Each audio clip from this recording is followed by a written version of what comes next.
Hi guys, welcome to Algebra 1/2. So today we're going to be talking about Lesson 82, Multiplication and Division with Signed Numbers. So when you multiply and divide by a signed number, this means positive and negative numbers, we have two simple rules. The first rule is that if both signs are the same, both positive or both negative, your answer will be positive. If one of the signs is different, so you have one negative number, then your answer will be negative. So let's look at some examples. Positive 4 times positive 2. Well, I know that 4 times 2 is 8. And since both signs are positive, that means I get a positive 8 as my answer. Here I have negative 4 times negative 2. So I know again that 4 times 2 is 8. Since both are negative, that means my answer will be positive. It will still be positive 8 because both signs are the same. Okay, now this is a very important rule. Very simple, but it's very important. Okay, so make sure you know it. All right, let's look at the next one. I have negative 4 times a positive 2. Well, again, 4 times 2 is 8. I have one negative, so that means my answer will be negative 8. Okay, let's look at this one. 4 times negative 2. Well, again, 4 times 2 I know is 8. Since I have one negative, doesn't matter if it's in the beginning or at the end, my answer is negative. Okay, let's look at division. It's the same rule. Positive 8 divided by positive 2. 8 divided by 2 is 4. Since both are positive, my answer is positive.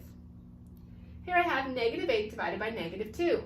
So again, it's going to be 4. Since both my signs are negative, it's positive 4. Let's look at the next one. Positive 8 divided by negative 2. Well, I know that 8 divided by 2 is 4. Okay? I have one negative, so that means I have negative 4 as my answer. Negative 8 divided by positive 2. Well, it doesn't matter which one is negative, whether it's the numerator or the denominator. My answer is 4, and since I have one negative, it's a negative 4. Okay, I want you to look at your practice on page 232.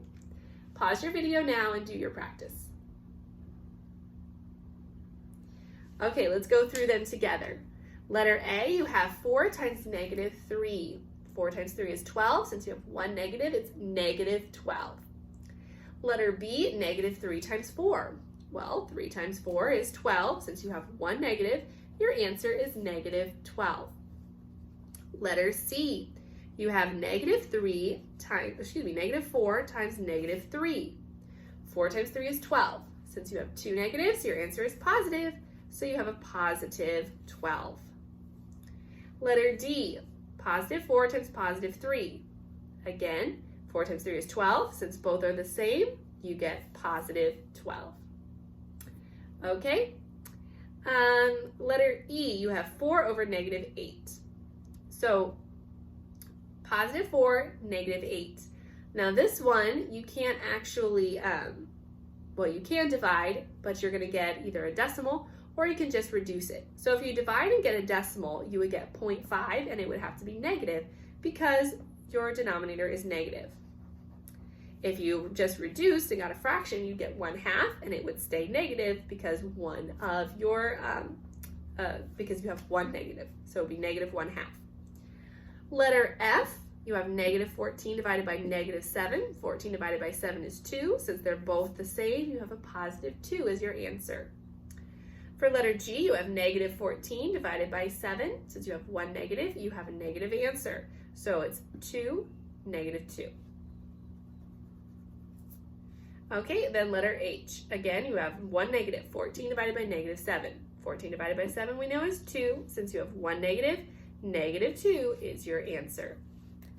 All right, those are all of your problems for your practice. So you can go ahead and get started with your lesson. I hope that you have a great day, guys. Let me know if you have any questions.